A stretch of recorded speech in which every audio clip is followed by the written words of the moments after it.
Hello and welcome. It's time for Worldview here at The Hindu with me, Suhasini Haidar.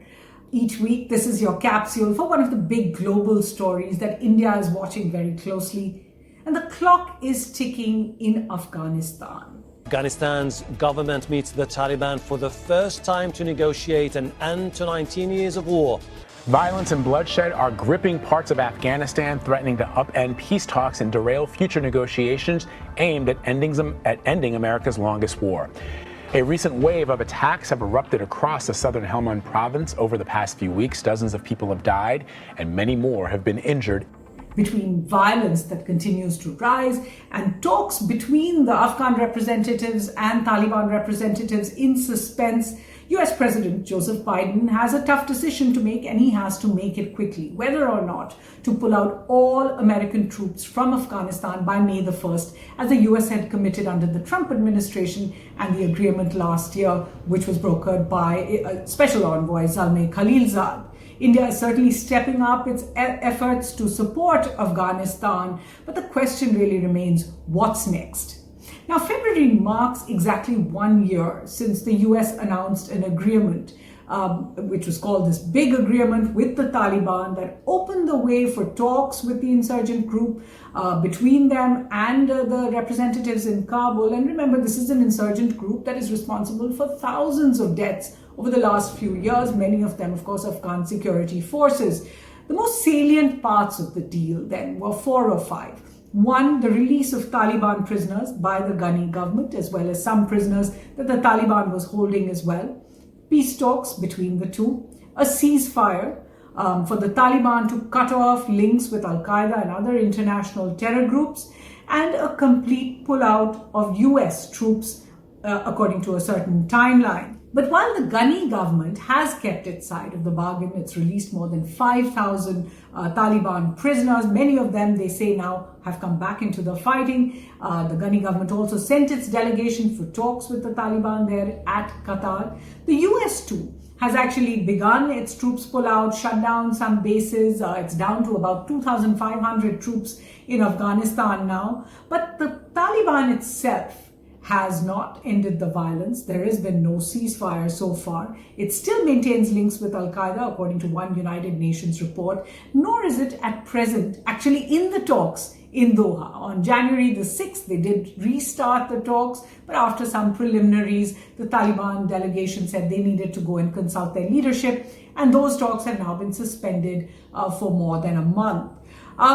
The fact is that speculation is continuing really about the future of the Ghani government as well. One of the questions being asked is whether the Taliban is pushing for some kind of an interim government that the Ghani government would have to make way for, given on one side the Taliban's relentless violence and violence by other groups as well in Afghanistan, as well as the US's clear impatience to leave.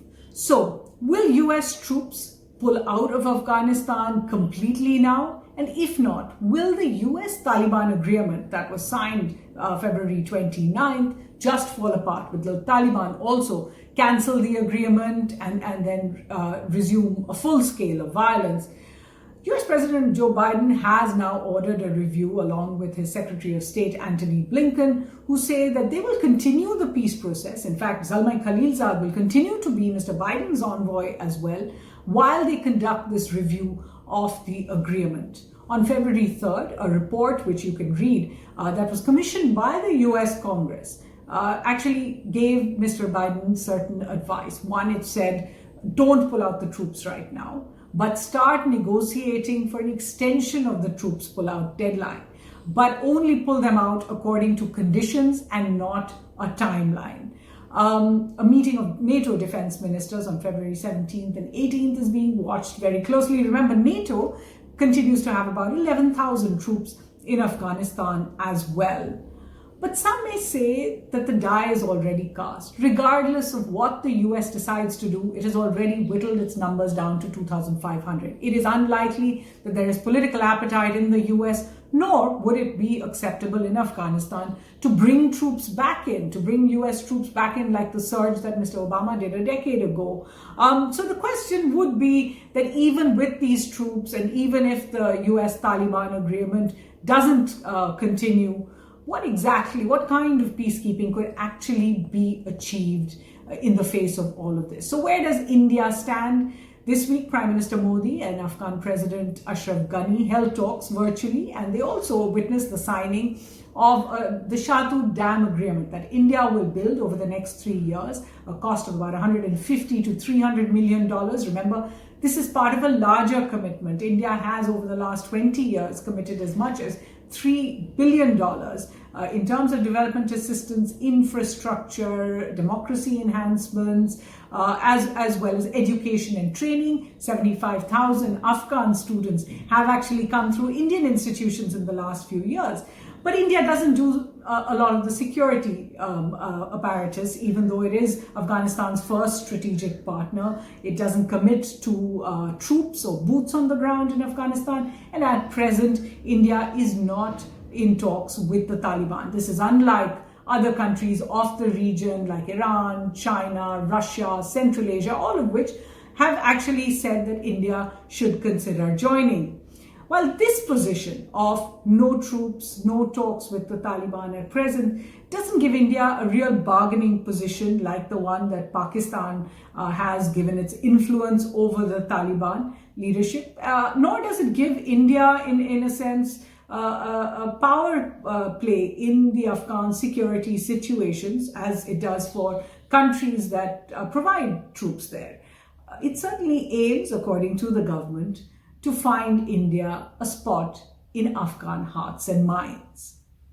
Now, this is an ongoing debate, and Afghanistan is a subject we continue to watch very closely. Last week, many of you had written in that you did actually want more of the book recommendations, so I'm going to tell you some of the books in the recent past that I have gone through on Afghanistan. One is certainly Barnett Rubin's more recent Afghanistan, What Everyone Needs to Know. He has a particular pitch for how the region should help out with the Afghanistan situation. A delightful book is A Woman Walks Kabul by Taran Khan, who really writes about her experiences walking around Kabul and what it and describing Afghanistan from the ground, as it were. And of course, there's Avinash Paliwal's My Enemy's Enemy. This is focused on India and Afghanistan from the Soviet invasion to the US withdrawal. Also, of course, you can log in to the www.thehindu.com. We have podcasts, including with former President Hamid Karzai, and interviews with some of the key players, including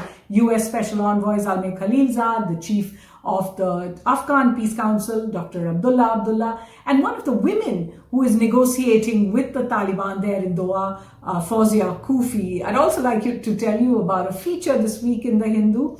It's about a group that paints murals in Kabul and other Afghan cities, transforming those walls into a very powerful message for the Taliban, particularly about targeted assassinations that we have seen in the last few weeks of journalists, peace activists, women officials, the use of these magnetic sticky bombs to target them. My colleague Sonalini Matthews spoke to Kamal Mukammal, who actually calls himself an Afghan art lord, not a warlord. That's all we have time for at the Worldview this week. Remember, we do want to take as many of your questions as possible, so do write in either on our YouTube channel or at www.thehindu.com. We got a question from Sahil Sethi, who asked about the role of the UN in the future, whether we should invent a new system or reform the UN as it exists, given how polarized it is and how difficult decision-making is. Well, Sahil, what I can say is that the pandemic has exposed how global governance really failed humanity. From the spread of the coronavirus, how China did not warn the world, the fact that the UN has not been able to hold China accountable for failing to share that information, and the US and Europe haven't really led by the power of example, given their own problems with their healthcare and on containing the virus. Remember, the UN Security Council is based on conditions from World War II, 75 years ago. So it is clearly outdated.